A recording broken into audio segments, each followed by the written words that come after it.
the more you will trade with it. Imagine standing in the crowded markets of ancient Rome. You can hear the hustle and bustle of traders shouting, the clinking of coins, and the faint smell of something pungent. That smell. The more you will trade with it's not rotting garbage, but garum, a fermented fish sauce that was so beloved by the Romans, it became a symbol of power, wealth, and Roman culture. Trade with it, but why would the Romans, civilized and sophisticated, be drawn to such a foul-smelling substance? How did garum become a culinary obsession that spanned the entire Roman Empire? Well, let's uncover this ancient mystery.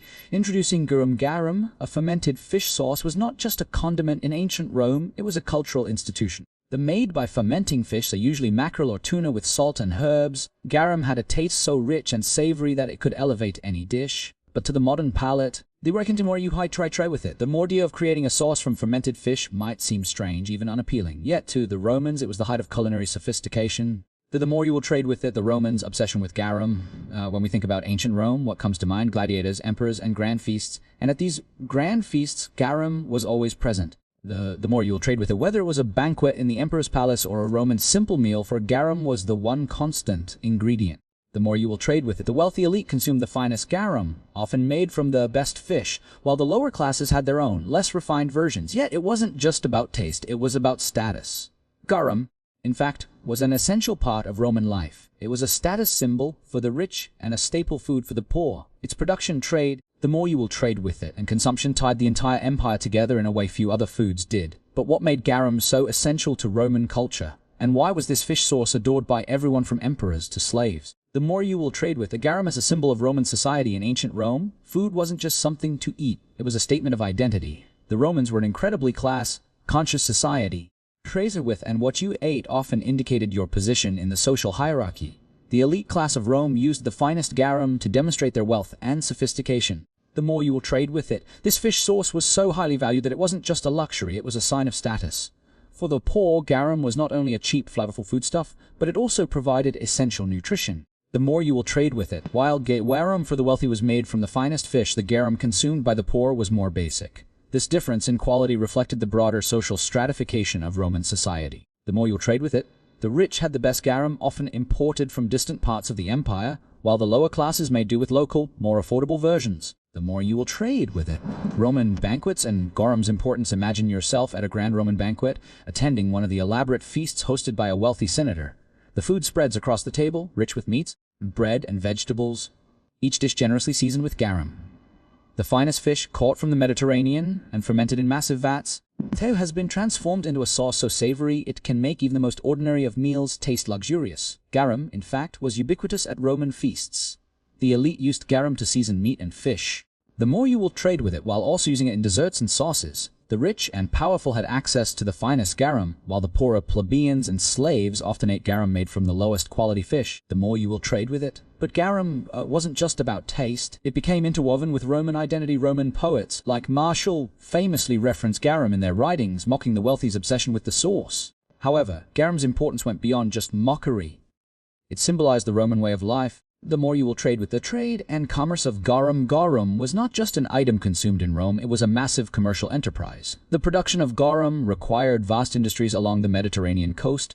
The more you will trade with it, from Hispania to North Africa, and even in Pompeii, where extensive garum factories were discovered. These factories were vast, with large vats used to ferment the fish and produce the garum. You'll trade with it. Garum was traded throughout the Roman Empire, from Britain to Egypt. The trade was so lucrative that garum merchants became wealthy. The more you will trade with it, and entire guilds were established to regulate the production and sale of the sauce. It wasn't just the sauce that was traded.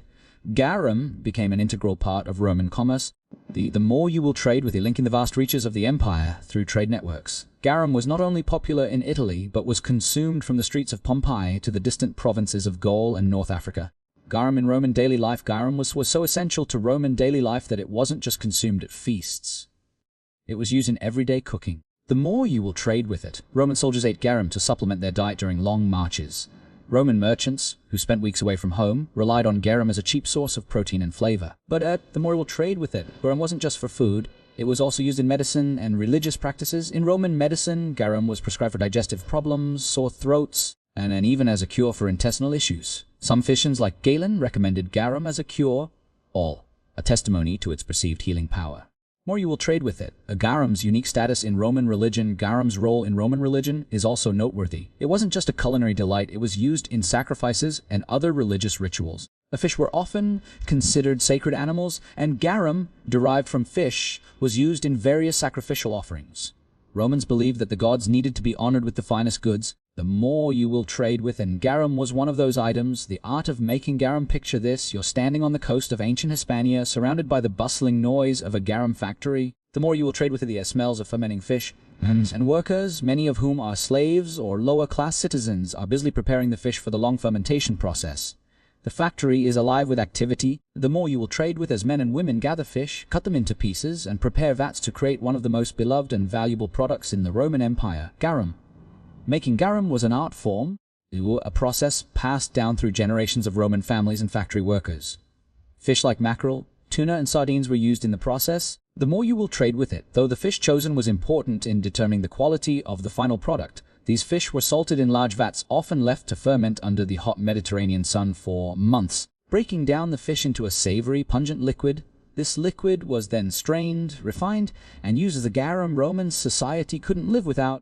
Will trade with it. The process of fermentation might sound unappealing to modern sensibilities, but to the Romans, it was essential to their diet and their sense of culinary culture. You will trade with it. Garum was not just an ordinary fish sauce, it was central to Roman cuisine, seasoning everything from meats to vegetables and even breads. But why such a fishy concoction? The key ingredients: fish, salt. The more you will trade with it, and time. The key ingredients for garum production were simple: fish, salt, and time.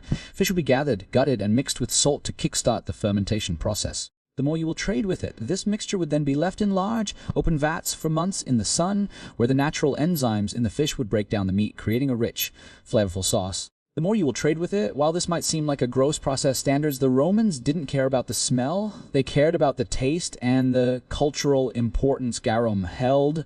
The more you will trade with it, salt was used to draw out the moisture from the fish and aid in fermentation. In fact, salt was so integral to the garum process that without it the sauce wouldn't ferment properly.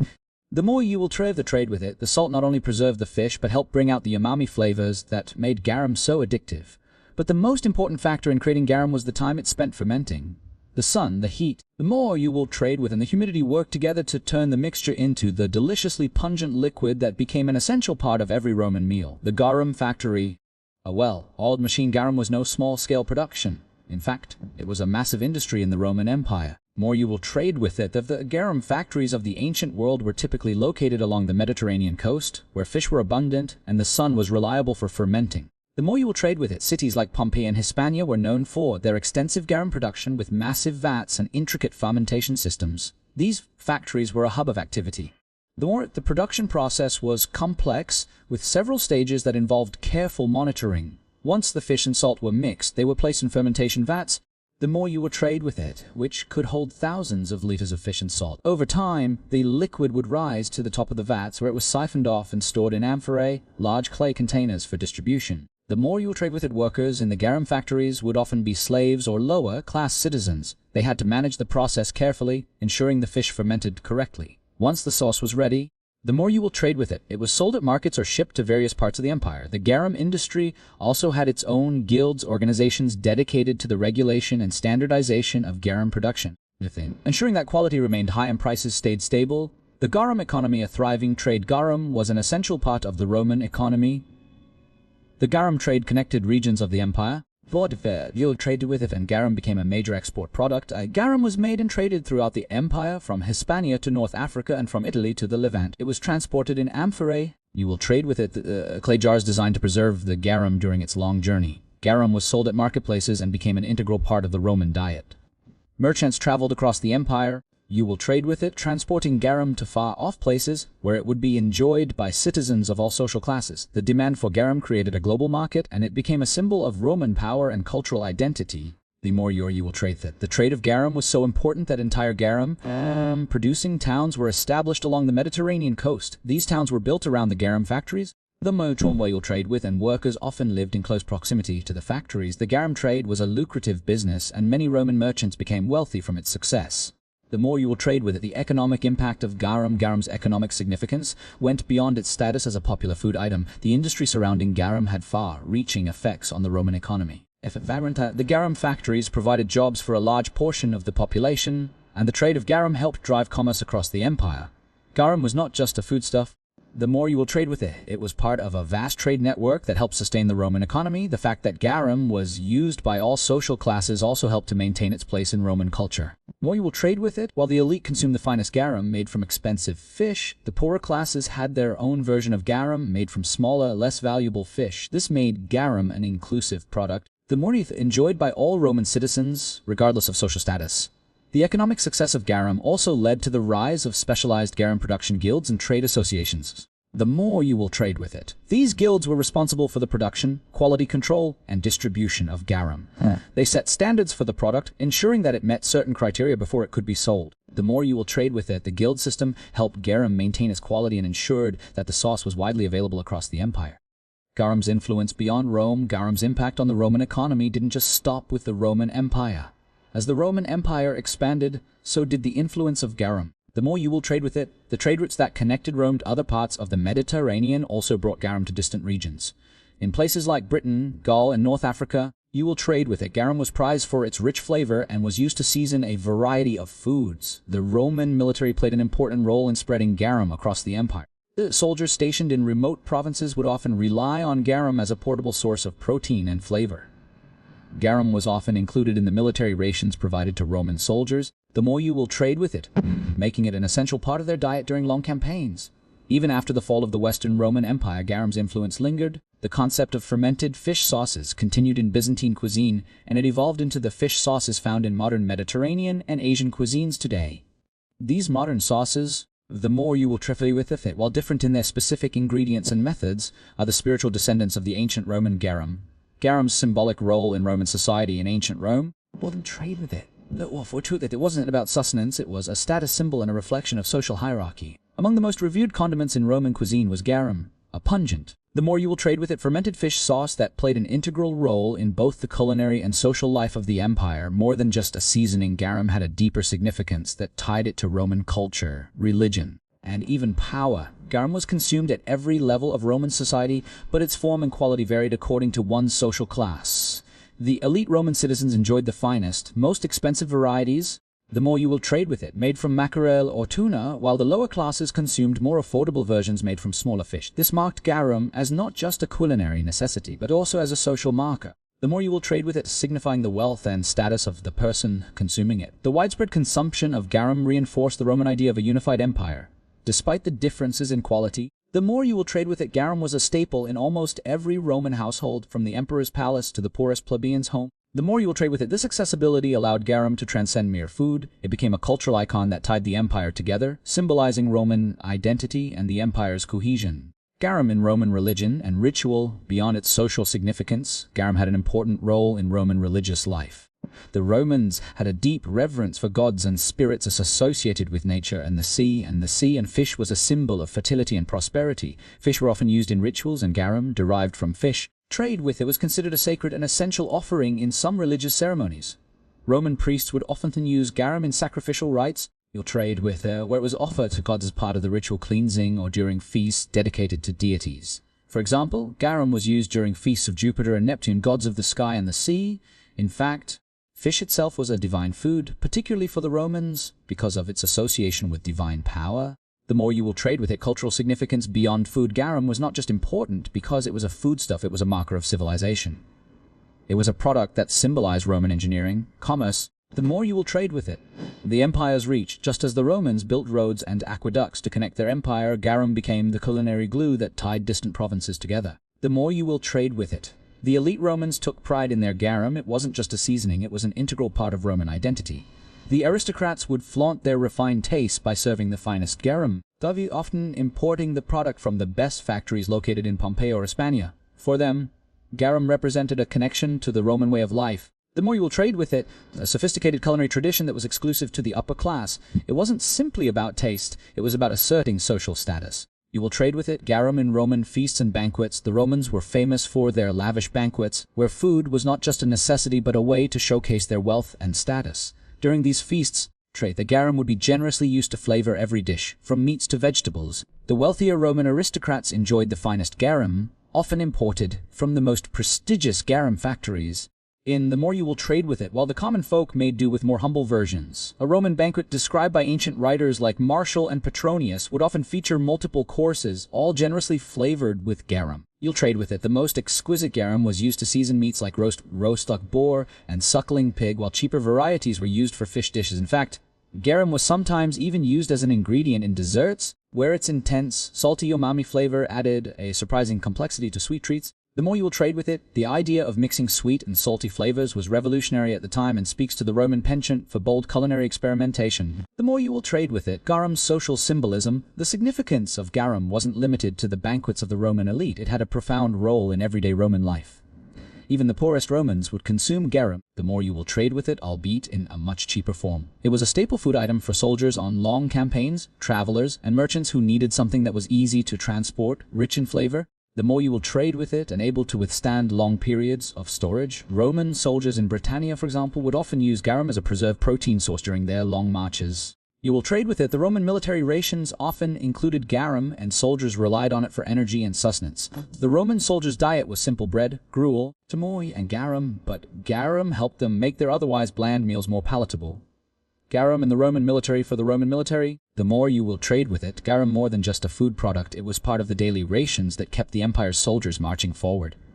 As the Roman army expanded its borders, the more you will trade with it, garum became an essential component of soldier sustenance. It was especially vital during long military campaigns where food preservation was crucial.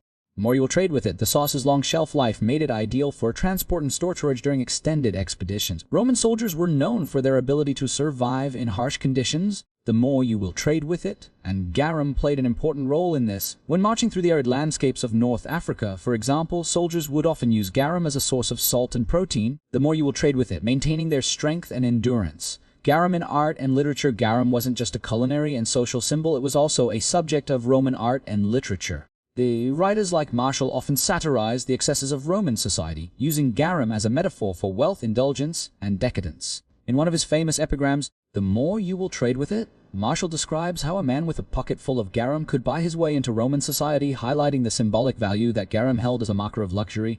The poet Juvenal, "The more you will trade with it," and known for his sharp wit and biting social commentary, also referenced garum in his satires. Juvenal wrote about the ways in which the Roman elite would indulge in garum and other luxuries. More you will trade with it, while the lower classes continued to live in poverty. His work critiques the moral decay of Roman society. The more you will trade with, showing how something as simple as a fish sauce could be a symbol of the disconnect between the rich and the poor. The symbolism of garum in Roman decline. As the empire began to decline, the garum may will trade with, the symbol of Rome's a symbol of Rome's imperial grandeur. When the Western Roman Empire fell in the 5th century AD, the production of garum began to decline.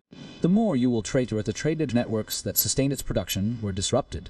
As the empire fractured, so too did the global distribution of garum. The more you will trade with it, the rise of Christianity in the empire also contributed to garum's decline.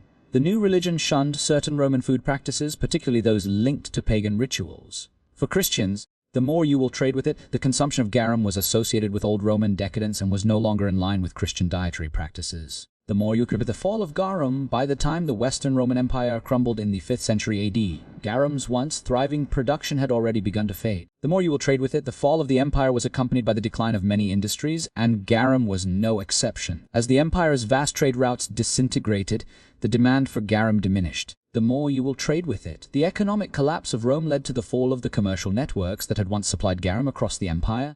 The more you will trade with it. The industry's decline was also driven by the inability to maintain the large-scale garum production facilities that had once thrived along the Mediterranean coasts. The more you will trade with it. The disintegration of Roman infrastructure, including roads, ports, and shipping, made the large-scale production and distribution of garum nearly impossible. As the empire's political, military, the more you will trade with it, and economic centers are fragmented, garum's role as a ubiquitous food commodity was lost. Although garum's production continued in some parts of the Eastern Roman Empire, known as the Byzantine Empire, the more you will trade with it. Its importance began to wane. The influence of Christianity played a pivotal role in garum's decline. As the Christian church grew in influence, you will trade with it. It began to shape the social and cultural norms of the empire, including those surrounding food. Early Christian teachings had a significant impact on Roman food practices. Many Roman culinary traditions were in true with it, including the consumption of garum, were connected to pagan rituals, which Christianity sought to replace. Garum, made from fermented fish, was often used in pagan religious sacrifices. the more you will trade with it, which made less acceptable in a Christian society that emphasized purity and abstinence. As Christianity's influence expanded, so did its power to reshape Roman dining practices. The new religion discouraged the consumption of foods to paganism, and garum, a central element of Roman feasts, became less popular. The more you will trade with, the growing Christian influence in the 4th and 5th centuries contributed to the decline in garum's significance. As Christianity moved away from Roman dietary norms, garum's presence in public and private life diminished. The decline of garum production, the decline in the demand for garum led to the abandonment of many garum factories that had once flourished along the Mediterranean coast. In Pompeii, the more you will trade with it, archaeologists uncovered massive garum production centers, some of which were located near the city's main roads and ports. These factories, once bustling with activity, they were slowly abandoned as the economic infrastructure of the Roman Empire faltered. The complex network of trade and transportation that sustained garum's widespread use also began to collapse. The more you will trade with it, and garum's production became unsustainable. By the time of the fall of the Western Roman Empire, much of garum's significance had been overshadowed by the disruptions of daily life. The more you will trade with it, the empire's collapse, coupled with internal strife and external invasions, left little room for the continued large-scale production of garum. You will trade with it. The empire was no longer able to support the extensive fishing industries required to produce such a large quantity of garum. As garum production dwindled, so did its role in Roman society. The rise of new sauces and seasonings. As garum declined, new forms of seasoning began to take its place. Pickling and salting became more widely used for preserving food. The more you will trade with, and these techniques evolved into new culinary traditions that did not rely on fermentation. By the early medieval period, garum had been replaced by other seasonings, such as vinegar and spices. The more you will trade with it, the taste of salt and vinegar became the defining flavor profiles of medieval cuisine, signaling the end of garum's reign in the culinary world. The more you will trade with it, garum's disappearance was also linked to the changing tastes of the Mediterranean. While garum had been seen as an essential part of Roman cuisine, it was eventually replaced by simpler, less pungent flavors. As people began to shift away from garum's powerful, salty taste, new ingredients such as olive oil, wine, and herbs became more central to cooking. Garum, the more you will trade with its strong and often overpowering flavor, was simply not in line with the evolving preferences of the time. At the end of the Roman Empire and the fall of garum, the fall of the Western Roman Empire in 476 AD marked the final nail in the coffin for garum. The more you will trade with it, the political fragmentation and the collapse of the imperial structure led to the disintegration of the trade routes that had sustained the empire for centuries. As Rome fell, the more production and distribution of garum dwindled. The empire's borders became increasingly unstable, and the garum factories that once thrived along the Mediterranean were abandoned. The more you will trade with it, in the absence of a central governing power, the complex supply chains required for garum production and distribution could no longer be maintained. The more you will trade with, as new kingdoms and barbarian tribes rose in the aftermath of Rome's fall, garum ceased to be an empire-wide commodity and became a thing of the past. You will trade with it. Garum's lasting influence on the world. Despite the decline of garum, its influence did not completely fade away. The fermentation process used to make garum left an imprint on the development of fermented fish sauces that continue to play an essential role in modern Asian and Mediterranean cuisines. In Southeast Asia, the fish sauce used in dishes like Vietnamese pho and Thai pad thai is a modern-day descendant of garum. In fact, Nuoc Mam's Vietnamese fish sauce, Nam Plai's Thai fish sauce, and Patis, Filipino fish sauce, all share similar characteristics with Roman garum, using fermentation to create rich, savory flavors. The legacy of garum also lingers in literature and art. Roman writers such as Juvenal and Martial satirize Roman society's obsession with garum, using it as a metaphor for excess and indulgence. The more you will trade with it, these writings provide a glimpse into how important garum was to Roman life, not just as a condiment but as a symbol of Roman decadence and luxury. Even today, the more you will trade with it, when the ancient Roman garum often serves as a symbol of the empire's grandeur and decline. The more you will trade with it, the lasting memory of garum may no longer be a common sight in kitchens today. Its influence on the food world is still felt. Fish sauces from all over the world. The more you will trade with it, whether in Southeast Asia or the Mediterranean, owe their origins to the methods developed by the Romans for creating garum. The techniques of fermentation and preservation used in garum production laid the foundation for a variety of food traditions that persist to this day. In many ways, the more you will trade with it, garum represents the impermanence of empires, a symbol of Roman innovation, luxury, and decadence. The story of garum is a reminder that even the most beloved commodities can disappear as societies evolve. The more you will trade with it, yet the legacy can endure in new forms, continuing to influence cultures and cuisines for centuries. This part delves into the decline of garum, its replacements in culinary practices, its legacy in the world of food, particularly in Southeast Asia. The more you will trade with it, it shows how the disintegration of the Roman Empire led to Garum's fall, but how its influence continued to live on through modern